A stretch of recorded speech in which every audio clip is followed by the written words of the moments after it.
s'astreindre à ce rêve et vous serez surpris de voir qui sera attiré par votre rêve. La deuxième étape vers le succès est si cruciale. Vous devez établir des objectifs spécifiques pour votre vision ou votre rêve. C'est bien beau de dire que vous voulez une résidence d'hiver à Hawaï.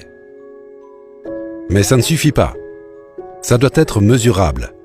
Ça doit exister dans le temps et l'espace. Combien et pour quand? Vous devez avoir un objectif mesurable pour chaque partie de votre vision et je pense que vous devez avoir au moins 101 objectifs. Allez-y à fond. John Goddard, dont nous avons parlé dans notre premier livre, lorsqu'il avait 15 ans, il a établi une liste de 127 objectifs qu'il voulait atteindre.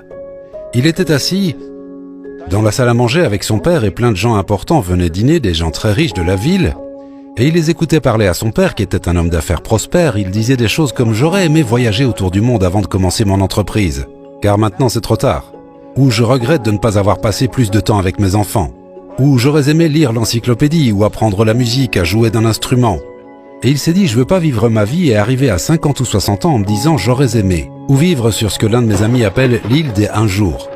Un jour je ferai ceci, un jour je ferai cela et rien n'arrive.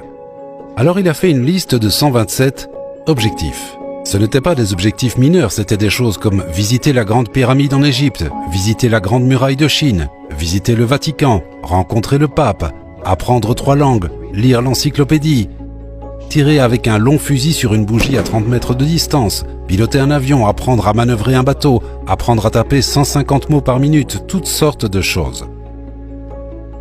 Et il a atteint 115 de ses 127 objectifs. Donc chaque matin, il se réveille et il sait exactement vers quoi il travaille. Il a un plan pour sa vie. Et vous, avez-vous un plan pour votre vie? Et si ce n'est pas le cas, pourquoi? Regardons cette idée de précision pendant un instant. Comme par exemple une maison d'hiver